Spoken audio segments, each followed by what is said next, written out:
Welcome to HD vlogs 9848. మన ఛానల్ని కొత్తగా చూస్తున్న వాళ్ళందరూ కూడా ఇప్పుడే సబ్స్క్రైబ్ చేసుకోండి.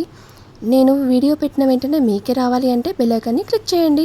ముందుగా మీ అందరికీ నమస్కారం. ఈరోజు మన రెసిపీ వచ్చేసి గోంగూర పచ్చడి. గోంగూర పచ్చడిలో ఎన్నెన్ని విటమిన్స్ ఉన్నాయో మీకు తెలుసా?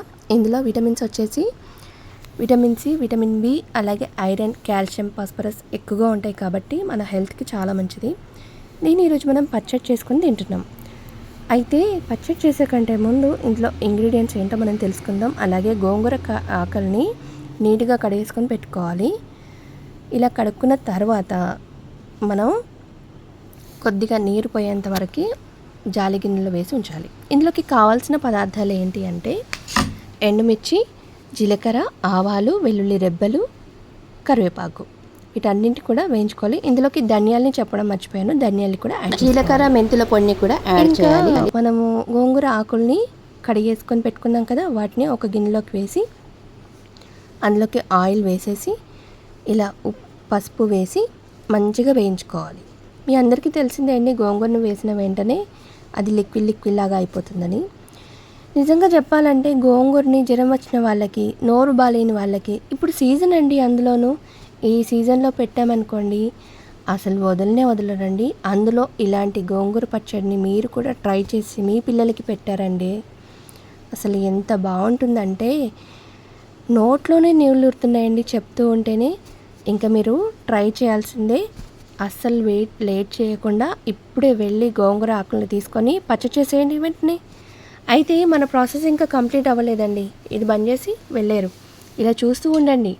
అయితే ఇందులోకి కావాల్సింది చింతపండు, ఒక నిమ్మకాయంత చింతపండుని పెట్టేసుకొని ఇలా ఉంచేయాలి. ఇది నానిన తర్వాత వాటిని వంపేయాలి. ఇందులోకి మెయిన్ ఇంగ్రీడియంట్ ఏంటంటే నువ్వులు వేయించి పక్కన ఉంచుకోవాలి. చింతపండు ఇక్కడ నానిపోయింది.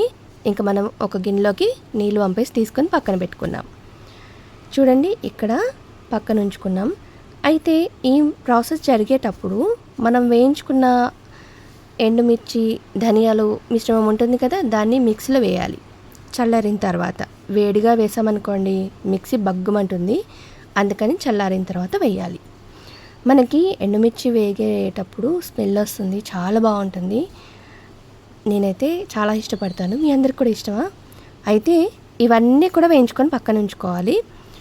ఇందులోకి తగినంత సాల్ట్ కూడా వేయాలి. సాల్ట్ మర్చిపోయారు, అందుకని సాల్ట్ కూడా వేసేసుకోవాలి. సాల్ట్ వేసిన తర్వాత ఇంకా మంచిగా ఒక తిప్పుడు అలా తిప్పామనుకోండి మనకి పచ్చడి అయిపోతుంది.